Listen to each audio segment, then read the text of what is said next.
AP CM చంద్రాల sir సొంత ఊరికి పోయిండు. ప్రజాపాలన అనుకుంటా ముఖ్యమంత్రి గిరియలుగా పెడుతున్న సారు పండుగంతా పని పెట్టుకొని ఉన్నట్టుండి సొంత ఊరికి ప్రయాణం ఎందుకు గట్టిండో, సంక్రాంతి పండుగ పుట్టి పెరిగిన ఊళ్ళే చేసుకుందామని పోయిండా. ఎందుకోసం పోయిండో ముచ్చట మొత్తం మనం కూడా అరుచుకుందాం పరి. అగో చూసినరా, ముఖ్యమంత్రి చంద్రాల సారు కారు దిగంగానే సీఎం సార్కు వాళ్ళ బాధలు చెప్పుకునేందుకు నారావారి పల్లె పబ్లిక్ అంతా నిలబడి చూస్తున్నారు.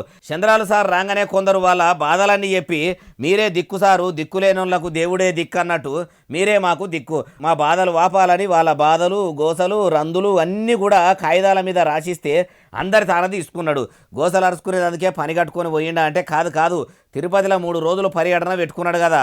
పొద్దంతా తిరుపతి జిల్లాల పర్యటనలు చేసి ఉండేదందుకు సొంత ఊరికి పోదామని అనుకున్నాడట. అందుకే ఇట్లా నారావారి పల్లెకు పోయిండట. అయ్యా చంద్రాల సారు, తెలంగాణ మాజీ సీఎం కేసీఆర్ సార్ కదా, ఆయన సొంతూరు సిద్ధపడకకు ఎట్లయితే చేసిండో మీరు కూడా మీ సొంత ఊరిలో పబ్లిక్ బాధలు వాపేదందుకు ఒక్కొక్కలకు డబుల్ బెడ్రూమ్లు, దళిత బంధువులు, ట్రాక్టర్లు, దుకాన్లు పెట్టించినట్టు తమరు కూడా పెట్టిపిస్తామని అంటారా? అట్లా కూడా చేస్తే అన్ని గ్రామాలను అట్లనే చెయ్యండి. ఎందుకంటే మీరు ఒక నారావారి పల్లెకి సీఎం కాదు, ఏపీలున్న అన్ని ఊర్లకు ముఖ్యమంత్రి కాబట్టి అన్ని గ్రామాల ప్రజల బాధలు కూడా ఇట్లనే అరుచుకొని అందరినీ మీ ఊరోళ్ళ లెక్కనే చూసుకుంటే మీరే ఏపీకి కలకాలం సీఎంగా ఉంటారు అంటుర్రు ఈ ముచ్చటిన్నోళ్ళు.